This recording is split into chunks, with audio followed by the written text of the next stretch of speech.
स्वागत है आप सबका करंट अफेयर सीरीज़ 2020 में। आज 18 मई 2020 के सारे न्यूज़ हम इस वीडियो में डिस्कस करेंगे। तो बढ़ते हैं अपने पहले न्यूज़ की तरफ। पहला न्यूज़ आपके सामने। 16 मई को हमने international day of living together को सेलिब्रेट किया है। इस दिन को यूनाइटेड नेशंस के द्वारा शांति और एकजुटता को बढ़ावा देने के उद्देश्य से मनाया जाता है। अब बात यूनाइटेड नेशंस क्या है, तो एक बार यूनाइटेड नेशंस की सारी जानकारी मैं आपको दे देता हूँ। यूनाइटेड नेशंस को 24 अक्टूबर 1945 को स्थापित किया गया था, इसीलिए हम 24 अक्टूबर को यूनाइटेड नेशंस डे भी सेलिब्रेट करते हैं। इसका हेडक्वार्टर अमेरिका के न्यूयॉर्क में स्टैब्लिश है तथा वर्तमान में इसके सेक्रेटरी जनरल एंटोनियो गुटेरेस जी हैं। चलिए हम चलते हैं अगले न्यूज़ की तरफ। अगला न्यूज़ आपके सामने। 17 मई को हमने विश्व दूर संचार दिवस यानी कि वर्ल्ड टेली कम्युनिकेशन डे को सेलिब्रेट किया है। इस दिन को हम हमारे जीवन में टेली कम्युनिकेशन का क्या महत्व है इसके बारे में जागरूक करने के लिए मनाते हैं। इस दिन को यूनेस्को के द्वारा सेलिब्रेट किया जाता है। अब बात यूनेस्को को आई है तो एक बार मैं यूनेस्को की सारी डिटेल्स आपको दे देता हूँ। यूनेस्को का फुल फॉर्म होता है United Nations educational scientific and cultural organization. इसको 16 नवंबर 1945 को स्थापित किया गया था। इसका हेडक्वार्टर फ्रांस के पेरिस में स्टैब्लिश है तथा वर्तमान में इसके सेक्रेटरी जनरल ऑन्ड्रे अजोले जी हैं। चलिए हम चलते हैं अपने नेक्स्ट न्यूज़ की तरफ। अगला न्यूज़ आपके सामने। छत्तीसगढ़ सरकार द्वारा नई योजना राजीव गांधी किसान न्याय योजना को शुरू किया गया है। इस योजना को जो अभी कोरोना वायरस के कारण मंदी का समय चल रहा है तो अपनी राज्य की ग्रामीण इकोनॉमी को सुधारने के लिए इस योजना को शुरू किया है इन्होंने। इसके तहत ग्रामीण इकोनॉमी में, ग्रामीण अर्थव्यवस्था में, एग्रीकल्चर इकोनॉमी में ये 5100 करोड़ रुपए का इन्वेस्टमेंट करेंगे। और अभी राजीव गांधी जी की जयंती पर 21 मई 2020 को इस योजना को पूरी तरीके से शुरू किया जाएगा। अब बात छत्तीसगढ़ की आई है तो छत्तीसगढ़ के सीएम भूपेश बघेल जी हैं तथा छत्तीसगढ़ की गवर्नर अनसुईया उइके जी हैं। चलिए हम चलते हैं अगले न्यूज़ की तरफ। अगला न्यूज़ आपके सामने। एडीबी यानी कि एशियन डेवलपमेंट की रिपोर्ट के अनुसार कोरोना वायरस के कारण ग्लोबल इकोनॉमी में $5 ट्रिलियन से लेकर $8.8 ट्रिलियन तक की मंदी देखने को मिली है, गिरावट देखने को मिली है। यानी इन्होंने एक अनुमान लगाया है कि मिनिमम $5 ट्रिलियन और मैक्सिमम $8.8 ट्रिलियन की इकोनॉमी तक गिरी है ग्लोबल इकोनॉमी हमारी। तो आप सबको पता है कि सभी देशों में अभी मैक्सिमम कंट्रीज़ में लॉकडाउन चल रहा है। कोरोना वायरस को रोकने का अभी यही एक तरीका अपनाया जा रहा है जिसकी वजह से सभी देशों की इकोनॉमी जो है उसमें गिरावट देखने को मिल रही है। अब बात एडीबी की आई है तो एक बार एडीबी की सारी डिटेल्स मैं आपको देता हूँ। एडीबी का फुल फॉर्म होता है एशियन डेवलपमेंट बैंक। इसे 19 दिसंबर 1966 को स्थापित किया गया था। इसका हेडक्वार्टर फिलीपींस के मनीला में स्टैब्लिश है तथा वर्तमान में इसके सेक्रेटरी जनरल मात्सुगु अस्कावा जी हैं। इसी तरह मैं एक क्वेश्चन से लगभग आपको 5 से 6 क्वेश्चंस की जानकारी देता हूं। अगर आप डेली बेसिस पे मेरे वीडियोस को देखते हैं तो ये सारी चीज़ें आपको सुनने मात्र से याद हो जाती हैं। आपको सिर्फ एक हैबिट डेवलप करनी होती है कि डेली दिन में कभी भी 10 से 15 मिनट का समय निकाल के जब भी आप फ्री हों आपको ये वीडियोस ज़रूर सुनना होता है। और अगर आप अपनी कॉपी में ये सारी चीज़ों को नोट डाउन करते हैं तो इससे बेहतर और कुछ नहीं हो सकता है। चलिए हम चलते हैं अगले न्यूज़ की तरफ। अगला न्यूज़ आपके सामने। जम्मू एंड कश्मीर बैंक के नए एमडी के रूप में ज़ुबैर इकबाल जी को नियुक्त कर दिया गया है। इसके पहले प्रेसिडेंट आर.के. चिब्बर जी ही थे जो अभी तक सारी देखरेख कर रहे थे जम्मू एंड कश्मीर बैंक की, और अभी एमडी के रूप में ज़ुबैर इकबाल जी को नियुक्त कर दिया गया। अब बात जम्मू कश्मीर की आई है तो अभी कुछ दिन पहले ही जब जम्मू कश्मीर को केंद्र शासित प्रदेश के रूप में घोषित कर दिया गया है तो इसके नए लेफ्टिनेंट गवर्नर के रूप में गिरीश चंद्र मुर्मू जी को अपॉइंट कर दिया गया है। तो ये नाम भी आपको याद रखना है कि जम्मू एंड कश्मीर के लेफ्टिनेंट गवर्नर गिरीश चंद्र मुर्मू जी हैं। लद्दाख के नए लेफ्टिनेंट गवर्नर कौन है, इसका आंसर आज आप मुझे कमेंट सेक्शन में देंगे। चलिए हम चलते हैं अगले प्रश्न की तरफ। अगला प्रश्न आपके सामने।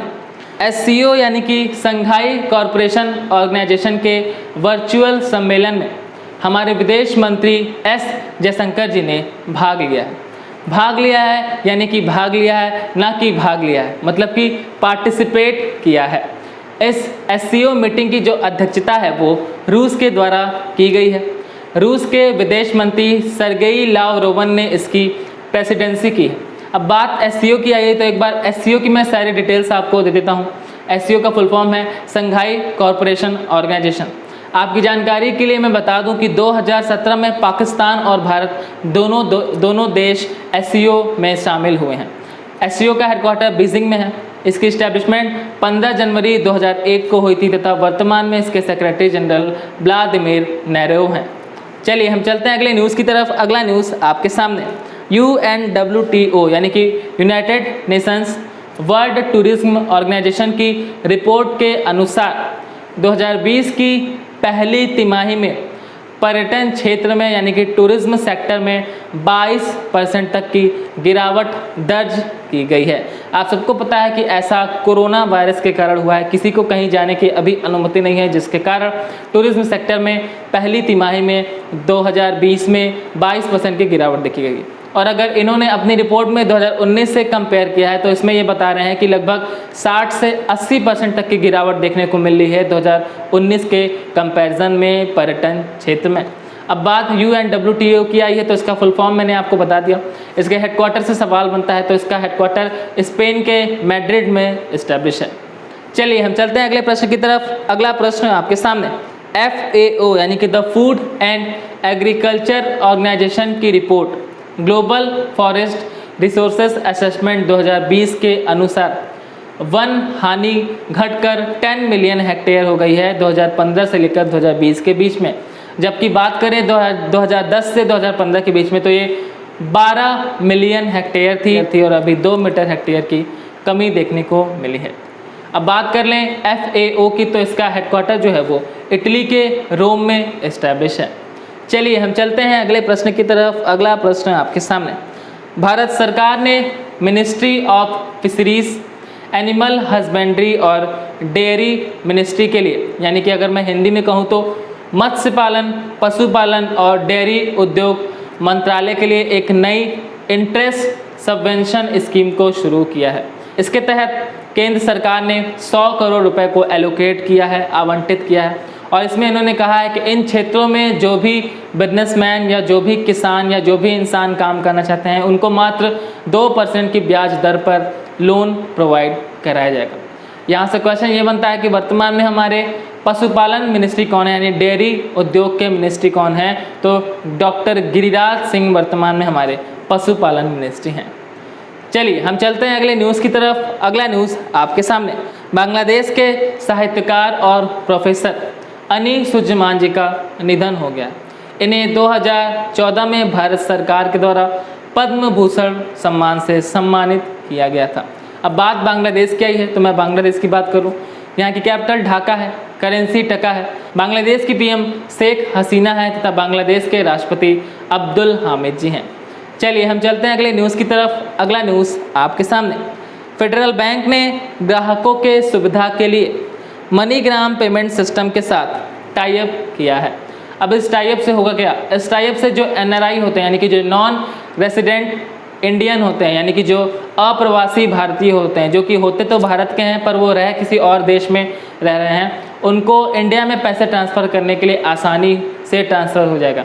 ये जो मनीग्राम पेमेंट सिस्टम है ये एक US की कंपनी है जिसने अभी फेडरल बैंक के साथ टाई अप कर लिया है। अब आसानी से और जल्दी से रेमिटेंस किया जा सकेगा NRI के द्वारा।